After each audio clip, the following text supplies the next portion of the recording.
Her akşam gelip görüştü gitti. Saadetim uşaq tek dalınca düştü gitti. Haber yok neçə vaxtı, ne sevdi ne darıxdı. Bir an karşıma çıktı, yolun değişti gitti. Ürək senle yaşlanıp senle qocalmaq istər. Ümid sen ayrılarken yanında qalmaq istər. Veren de son kararın, ömrümün ilk baharın. Elinden ihtiyarın, giderken almaq istər.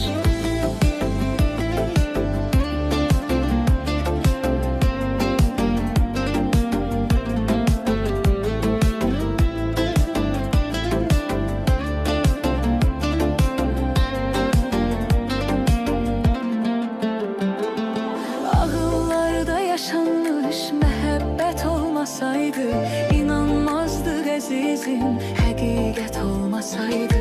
Rəvadırmı olanlar, bəs ağlında qalanlar, çox olmazdı yalanlar, zərurət olmasaydı. Ürək sənlə yaşlanıb, sənlə qocalmaq istər. Ümid sən ayrılarkən yanımda qalmaq istər. Verən də son qərarın, ömrümün ilk baharın. Əlindən ixtiyarın, gedərkən almaq istər.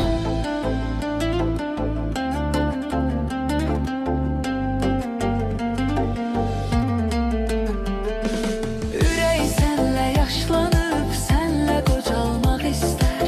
Ümid sən ayrılarkən yanımda qalmaq istər. Verən də son qərarın, ömrümün ilk baharın. Əlindən ixtiyarın, gedərkən almaq istər. Ürək sənlə yaşlanıb, sənlə qocalmaq istər. Ümid sən ayrılarkən yanında qalmaq istər. Verən də son qərarın,